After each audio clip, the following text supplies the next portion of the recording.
Welcome to the foothills of the Smokies podcast, brought to you today by the Old Mill. Our historic grist mill, in continual operation since 1830, is the cornerstone of our spot right here in Pigeon Forge, Tennessee, in the foothills of the Great Smoky Mountains. We've been welcoming families for decades, and now we invite you to join us as we tell the stories of not only the people and what they do here at the Old Mill, but of folks from all across our beautiful region here in the South. I'm your host, Jimmy Prophet, and this is Foothills of the Smokies.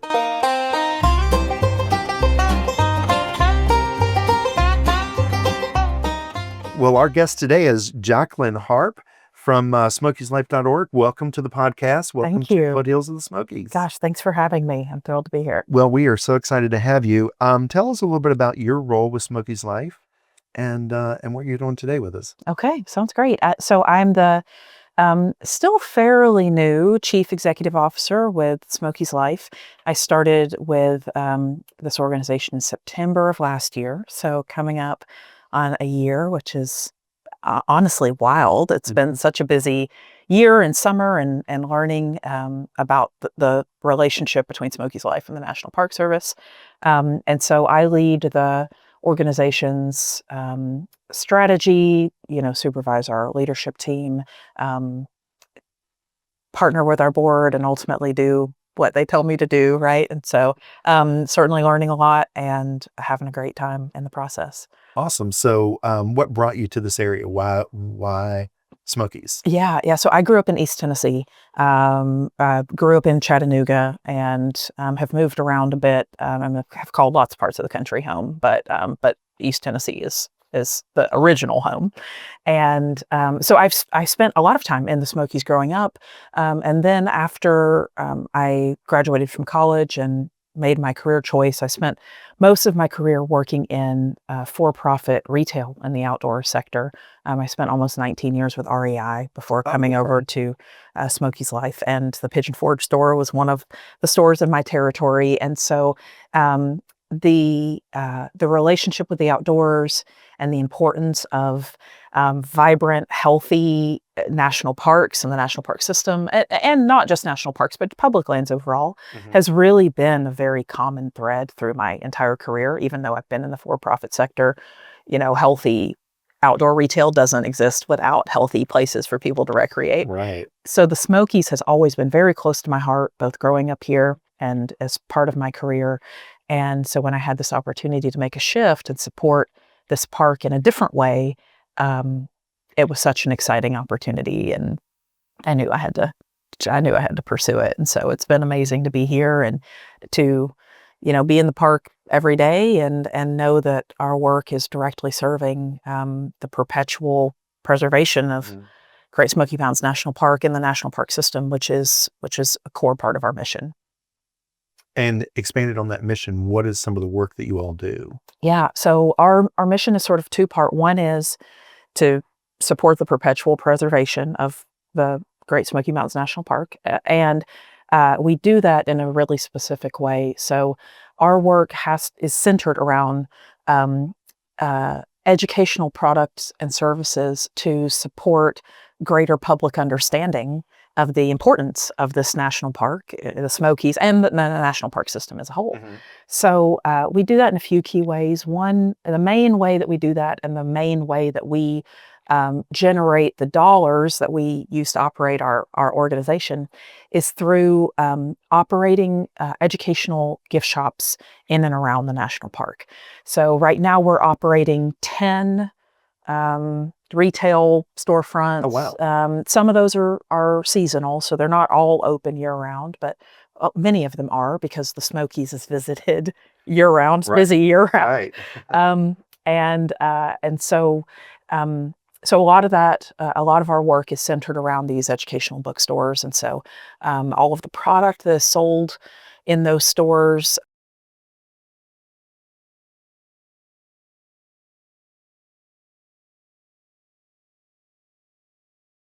is approved by the National Park Service. It's designed to support some type of educational or interpretive theme that the park wants visitors to understand, and or just something to commemorate a great visit, whether that's a book on a specific topic or a stuffed animal for a child to remember their time in the Smokies.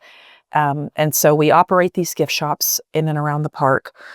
We also we operate kind of a boutique publishing company where we publish books and um, maps, trail guides, field guides, historical accounts about the Smokies or about Southern Appalachia, really centered on this place.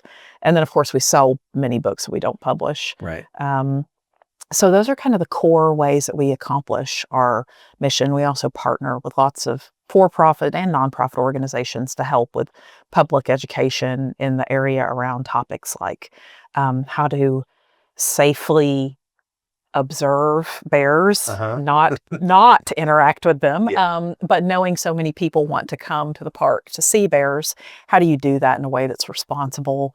So some of our education and advocacy work, although it may not be specifically in the park, it serves kind of the broader community. Gotcha. So like a park ranger is going to be there in the park to educate somebody. You all support that kind of thing through information on your website or just through books or like a little bit of all of that? Yeah, all of the above, right? And so the park might identify a theme that they think is really important for public understanding. So we'll use bears as the example. And so we would work with the park to say, okay, well, let's figure out like where might you want signage around the park and can we help produce that for you? Is there a book that we could, or a brochure that we could publish?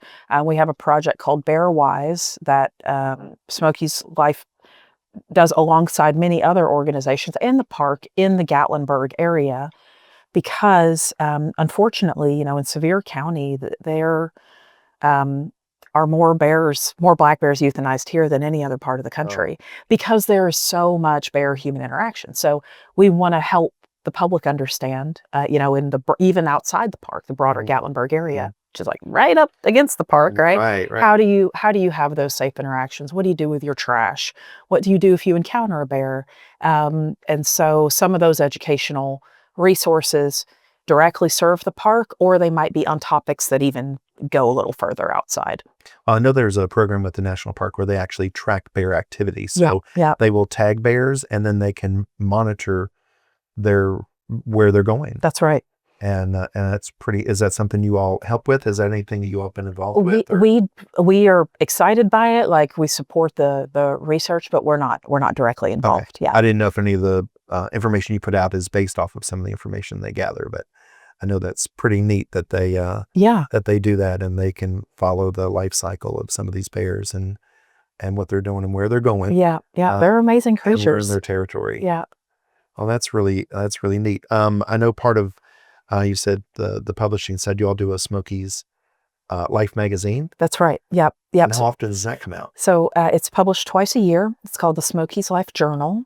And it is a magazine that mostly is, it's mailed and received by our members. So we've got about 29,000 members across the country. Anybody can join on the website. They can join in a visitor center.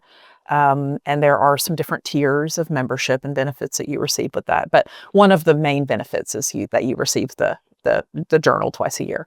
And it covers lots of different topics. Could be educational topics. Some of the more popular articles are historical accounts of just really interesting stories from the park and families that have lived in this area for generations that are now telling the story about early settlers or crafts or art or things, that, maybe things like the work you all do here at the mill, things that we are still doing today, right? But have these threads back to families, from hundreds of years ago. So we like to publish stories about those accounts, feature artists, poetry, photography, all centered around the Smokies. And so the journal is something we're really proud of. It's an award-winning magazine.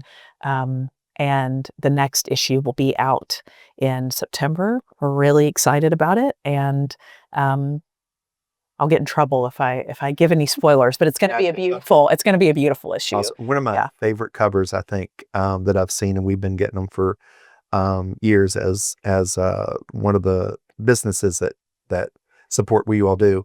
And one of my favorite is the Fireflies cover. Oh gosh, yeah. That literally glowed in the dark, and that is so cool. Do you want to tell us a little bit about the Fireflies for people that don't know what I'm mentioning, what that is? Yeah. So the Smokies is so unique in that we are, well, there are many, many species of fireflies that call this park in this part of the country home.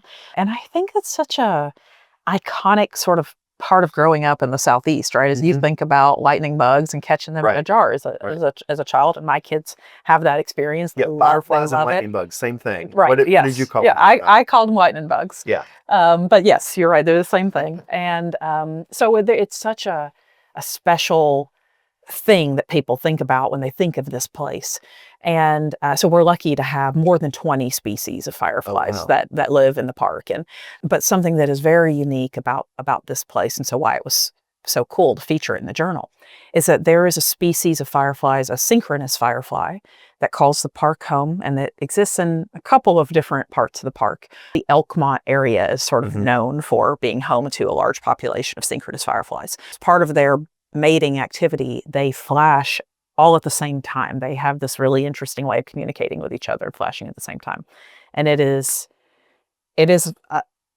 magic to behold. That's exactly what I told people. Yeah. It's the closest thing to magic, like true, I agree, honest magic I've ever experienced. So beautiful. Did you get to experience it before you came to work for Smokies Life? Or just once. So I saw, was able to see it at a Elkmont event years ago and thought it was beautiful. And then this year, one of the other nonprofit partners to the National Park Service, an organization called Discover Life in America, they hold a viewing event at a private property that's right next to the national park, that there is a population of synchronous fireflies. It's their largest fundraiser of the year. And so I attended this year and went to their viewing event in June. And I've seen that, and I want to do that one year. So beautiful. It's so beautiful.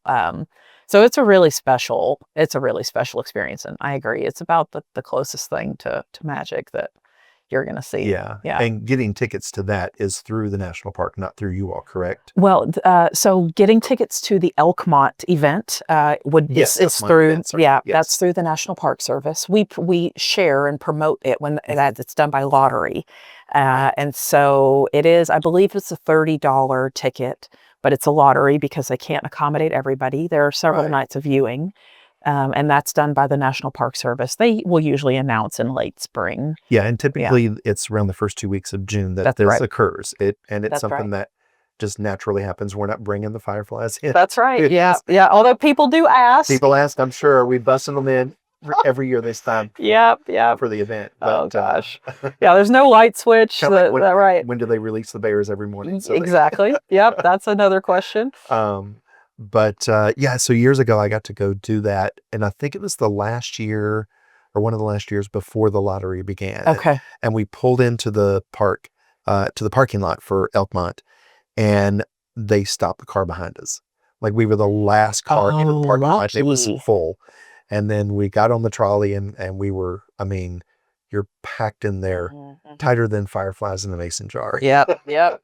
And rode up to Elkmont, and it was just amazing to walk on into the park and find your little spot off the path into the woods, and you just sit down and you just become calm. Yeah. You just relax and just wait. And then once it starts to get dark and they sync up, it's amazing. And I've tried to explain it to people you'll see a couple of fireflies light up, and then all of a sudden it's like pulsating. Yeah. Every one of them are just coming on at once. And it lasts for 15, 20 seconds maybe. And then they calm down for a little bit. And then a couple minutes later it happens again. Yeah. And it is, so anybody that can do that, it's amazing. Yeah. It's amazing. I felt really lucky this year attending the event with Discover Life in America. There were some folks that had traveled. There were people that came from California. There were people that traveled from all over. Yeah. to just have the chance to see because this happens here and where else in the world? Well, I think For there's Asia? another in Asia. I think there's a population in Turkey. I mean, there are only a few places that have this activity.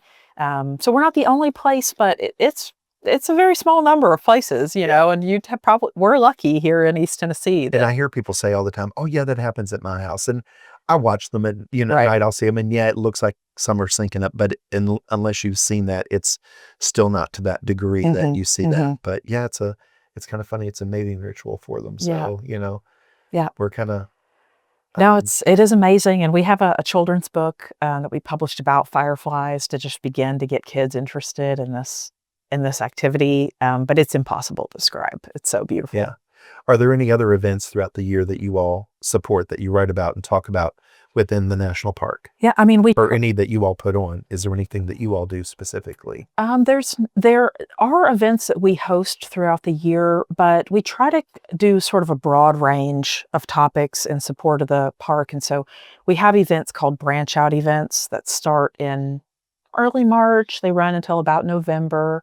They really cover a wide range of topics: bird watching, animal tracking, historical stories.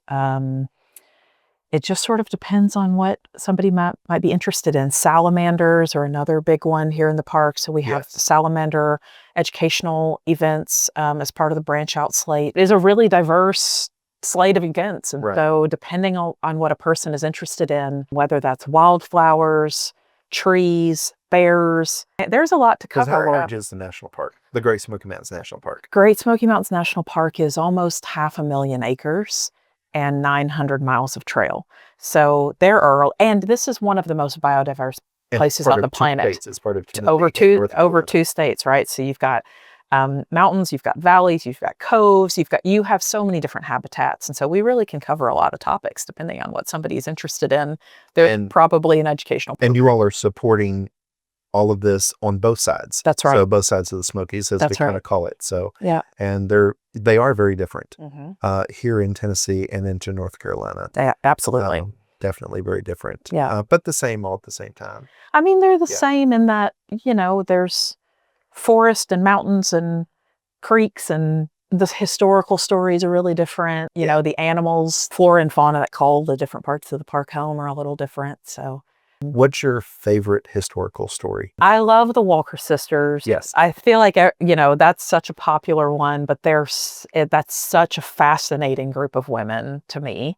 And just the choices that they made until the very end to protect their way of life. And I think there is maybe this sense that they were, these Appalachian, like uneducated women, but they were very smart, very savvy. They knew exactly what they wanted to accomplish. They went toe to toe with President Roosevelt. They did, right? It's so it's so interesting. They were pretty smart. To see these, this cabin and these women that chose a more rustic way of life by design, because it was a life they knew, right? Is how they were raised. Yeah. And but also very smart, all the way to the end. So I love the Walker sister story. We printed a series of small cookbooks last year connected to the national park, and got permission to reprint their apple stack cake recipe. Oh, cool. And so we talk about that. At one time, one of the granddaughters of the only sister to marry out of the family worked here with us. And so I got to share that with her, and that was really neat to be able to do that. And it's something that I've been fascinated with for years. It's one of the stories from the national park. I love the Walker sisters, and their first highlight to national fame, I guess, as it were. There was a magazine that covered them, and so they kind of became known for kind of local celebrities. Yeah, local celebrities in the national park, and the park was still fairly new then, and so people were still learning in the 50s what this national park was, and tourism was really starting to begin in this area. It had picked up. Gatlinburg was getting pretty popular, but further out, that's when the Parkway was built here in Pigeon Forge in the mid 50s, and things really started to boom here. And then, of course, by the 80s with the World's Fair Park, then that's when everything, this whole area exploded. I think even the national park in visitation, because now so many people from all over the world not just all over the country, but all over the world came here. So anyway, I love the story about them and hearing the little inside kind of things about them. And yeah, they were very, very smart women, very savvy, and always heard very generous. So visitors would show up while they were eating dinner, and they would eat first, but if there was food left over, they shared it with people. Wow. And I think that's why their apple stack cake became famous, because they were sharing it, and their father started growing apples and had a huge variety of apples there. And that's kind of where that developed from, was the fact that they had so many apples. And so they were using that to make. Okay. I had no idea. That's cool. To make their cake famous. And one of the ways that they made money was to sell that recipe. Wow. Yeah. And one of them was a poet. Okay. So she wrote a lot of poetry and would sell her poetry. I think one of them, they all kind of did something different, and they would use that to raise money, because their livelihood was definitely impacted by being in the national park. Yeah. At that point, and still living there, because they were the last holdout, the last family to live there. Yeah. And they worked it out, from what I understand, with President Roosevelt, who went back into the park and went to their cabin to talk to them. And they got life estate there and stayed until the last one passed. Yeah. In I think the 60s, mid 60s. I think that's right. And so, yeah, that's one of my favorite stories of the national park. Do you have a favorite fauna or flower that you can think of? Or gosh, well, my son, my youngest kiddo, was born in September.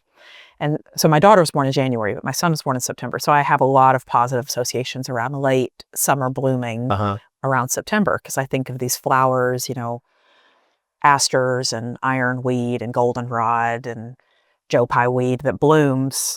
We think about wildflowers as this springtime thing, but there is a vibrant amount of blooming that happens in the Smokies in the kind of end of summer, early fall. And so those are some of my favorites, because I think about that as my son was born. And it's the surprise at the end of the season, like, oh gosh, there's wildflowers are back. So, yeah, I love that. And a lot of people don't know that the Smokies is a natural rainforest. Right. We receive more rain in the Smokies than some actual rainforests receive. Wow. Throughout the year. So yeah, that promotes a lot of growth and a lot of things that can be unique to the Smokies. Yeah. So that's pretty neat. We have a special relationship with you all and with the national park.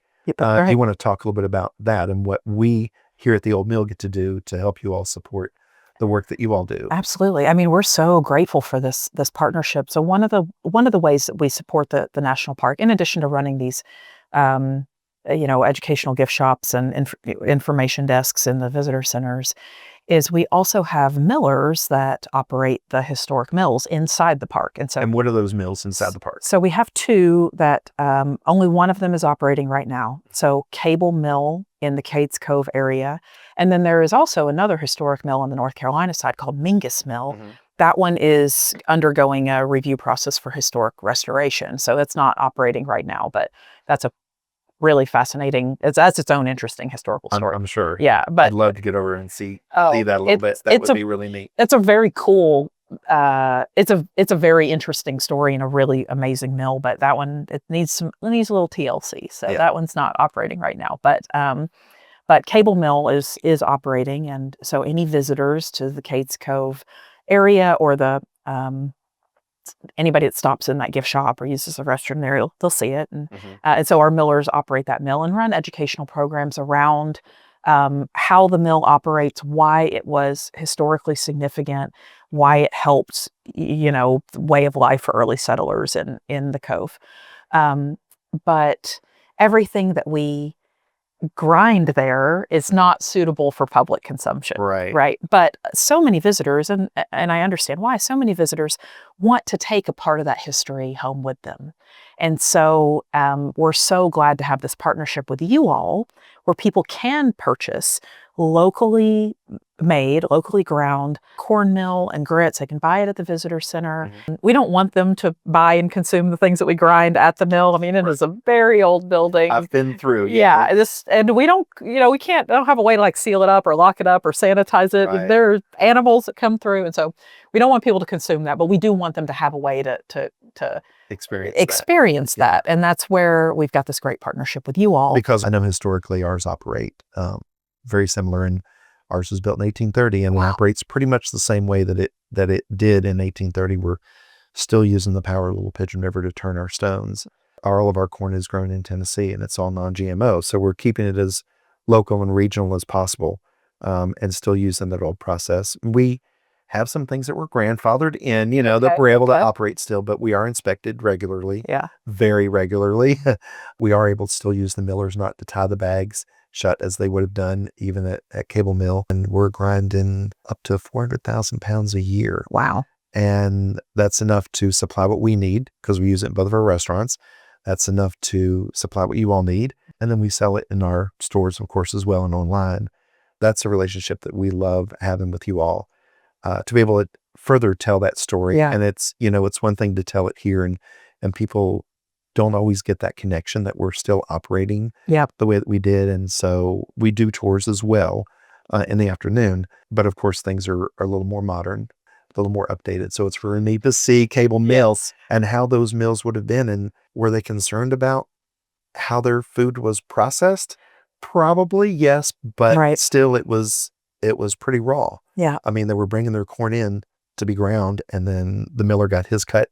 They got their cut, and they knew how they needed to store their grits and their cornmeal after that. But bugs probably weren't uncommon. Yeah. They just sifted it out and moved on. And you bake it at 450 degrees, and you're probably going to be okay. That burns off most of what you'd be worried about. Fine. You're going to be fine.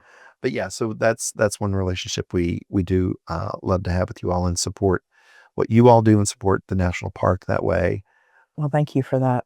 Absolutely. Is there anything that that you'd like to mention about Smokies Life and what you all do, or what you do for the national park that we haven't talked about? Gosh, I mean, I think maybe the only other thing I would mention, we're in this season, where folks are paying attention to national parks. They want to help support such an important part, thing I think many Americans are very proud of. Mm-hmm. And I think lots of people, locally are very proud to call the Smokies their national park. And but we get visitors from all over the world, kind of that kickoff that you mentioned where things became popularized, internationally in the 80s. I mean, that has not slowed down. And the Smokies are now the most visited. I was going to say, it is the most visited. Right. What's the visitation number now? Well, this year will probably come close to 12 million visitors. It reached its peak at over 14 million during the pandemic. Yeah. And then we had to say, in an area like, please stop coming. It's not as safe, because we didn't know during what was really safe and what wasn't. Right. But everybody thought, I'll just go outside. I'll go to the national park. Yeah. And suddenly there were more people outside. You're more crowded, right? You're more crowded than if you just gone to, gone to your friend's house. So, I mean, in a way, gosh, really what an honor that folks felt like this is the place where I'm going to feel safe. This is the place that I want to spend time with my family.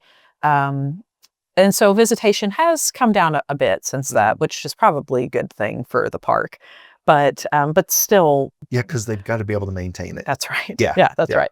But still, by far, the most visited national park in the national park network. So, the one that technically exceeds the Smokies in visitation is the Golden Gate Bridge, but it's a bridge. It's a road. Right. So people don't think about things like that also being in the national parks. That's right. Yeah. Yeah. So, the things, the Blue Ridge Parkway, for example, is also in the national park system, highly visited, but in a different way than, than what we experience here in the Smokies. So we're really so proud to support the National Park Service. And this national park is one of the oldest partnerships in the National Park Service history. We don't receive federal funding. We get a little bit of grant dollars, but we are really supported by the public coming to the park, making a purchase in. I was going to ask you, so of those 12 million, about how many do you think come through your gift shops that you're able to educate and get that information out to, as well as support their visit? It's hard to pin a specific number because we count the number of visits. We don't know how many of those are repeat visitors. Sure. It's just a body in the Right, coming through the door. But the Sugarlands Visitor Center, for example, right through, on the Gatlinburg entrance to the park, that gets about 4 million visitors a year. Wow. And that is one that you all operate. That's right. Yeah. So we operate the gift shop and the information desk there. And so depending on where people may be entering the park, the visitation might vary between 100,000. We operate a small visitor center in Swain County. That's a smaller number of people, up to probably 4 million at Sugarland. So just depends. And Sugarland's being just as you leave Gatlinburg, heading into the mountains. So that's the main route that most people that's right are coming through that they know. On the Tennessee side. Right. If they're going around to Cades Cove, they might come through Townsend. Yeah. So we've got a visitor center over there as well. And then one right on kind of right outside of Cherokee in North Carolina. So really anywhere that might be your main entrance into the park, we have a visitor center there. And people stopping in, making a purchase, that supports our organization. Even using the restroom. Sure, yeah, because that's a chance to connect and chat with people. And even if someone's doing something as simple as buying a bottle of water, you forgot your sunscreen, you're getting a t-shirt, we want people to engage in all the ways that make sense for them. Right.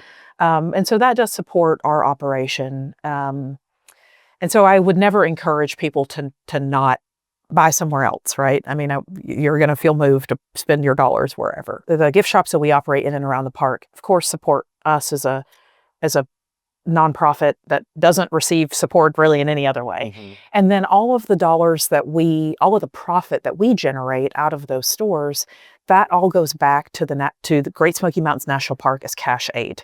And so we literally determine at the end of each year, how much cash can we give back to the national park based on how much business we did this year.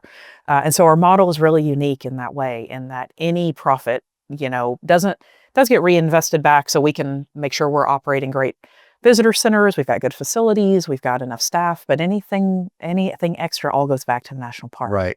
And you mentioned you would work with them, do you need a sign for this or that? Or is there projects specifically that you all work on, larger projects that needed your assistance? I mean, the scope, anything that covers history, education, science, interpretation, we can provide funding for any of those things. The main limitation is we don't fund things related to law enforcement or maintenance, but other than that, it's a pretty wide range. Yeah. And so we get a proposal from the Smokies every year indicating, these are our greatest needs in education, interpretation, science, and we try and fund as many of those needs as we can. The other big partner in that work is Friends of the Smokies. Mm-hmm. And they do fundraising on behalf of the park. We don't do any fundraising. We just operate the visitor centers and the shops, right? So we kind of serve two different purposes in support of the national park, but it's really critical because I think many people think that national parks are just totally taken care of by tax dollars. And they're not. They are not. There is a pretty big gap, and so the Smokies get about half of what they need through congressionally appropriated dollars, through tax dollars, mm-hmm. and then the other half they have to figure out, where does this money come from? And so it comes from places like Smokies Life. that cash we're able to give back to them, Friends of the Smokies, and then other because is it my partners. Understanding they're not operating those things to make that money. That's right. So that's where you all come in. You're able to support them by operating those gift shops and those things where they can. So I think it's important that people know, right? If you want to support the national park, one way that you can do that is by, making your dollars available to them in the gift shops, because that money does go back to the park. How can people support Smokies Life? So what are the different ways they can do that? Yeah. Thank you. I mean, for asking. And I think there are ways big and small, right? It could be as small as, like I said, stop in, say hello.